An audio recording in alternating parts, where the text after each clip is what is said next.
Hey everybody, just a quick intraday market update. So currently we're seeing the energy sector under pressure once again.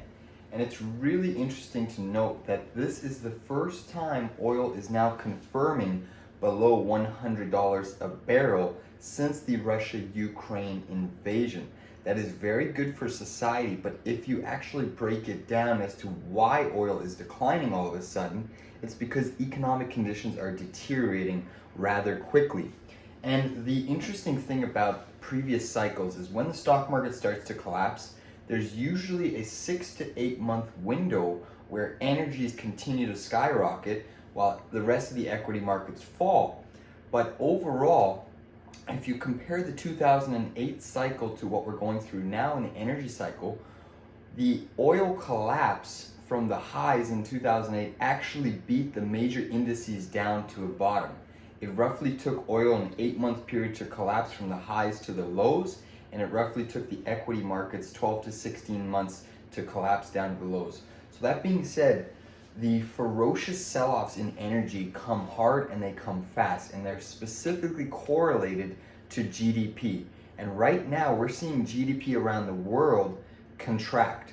So we have to be nimble. And obviously for the consumer, a lower energy price is better, but when that energy price is affected by slowing economic growth and you start seeing unemployment rise and delinquency rates go up, that's where the economy runs into a little bit of a snag and trouble.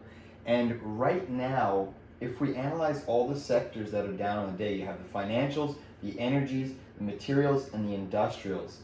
They are really the four main sectors that keep this economy pushing in the right direction, and we're starting to see weakness in many of these sectors. Right now, the markets are kind of on pause mode. At 2 p.m. today, we received the FOMC minutes.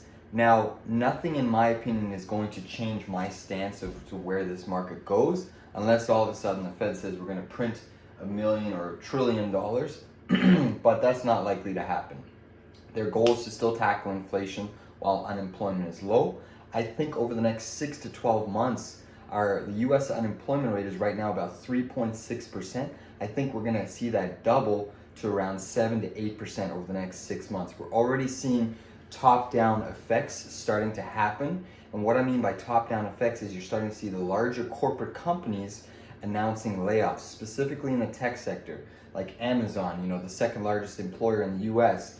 Walmart's slowly behind them.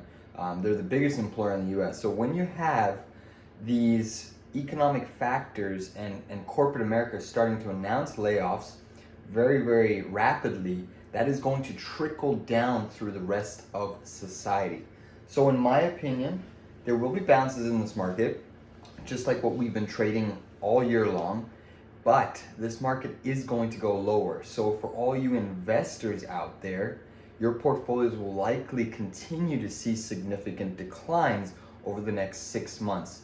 And whether or not Canada or the USA's economy is healthy, it's not a matter about Canada or USA anymore. When you look at the global affairs and you specifically analyze the G7 countries like Japan, Italy, Germany, those three economies can essentially cause a systemic credit crisis in our whole financial markets. And that's what I believe we're going to experience. When you have Japan printing gazillions and gazillions of dollars to suppress their interest rates, basically inflating their currency to the moon, and then you also have Germany that is stuck in this energy bind with winter approaching very rapidly, where they're going to get their energy. These countries, Germany being the largest economic engine of Europe, and Japan being the third largest GDP in the world, just behind China and the US. So when you have two major economies, Japan and Germany, in dire straits, those two economies are enough to put Canada and the US over the edge into that recession, or into a great recession, so to speak. So there's going to be tons and tons of volatility and action as we progress through the later half of the year. But just be aware that if the markets crash, the signs were saying that a major decline is still brewing.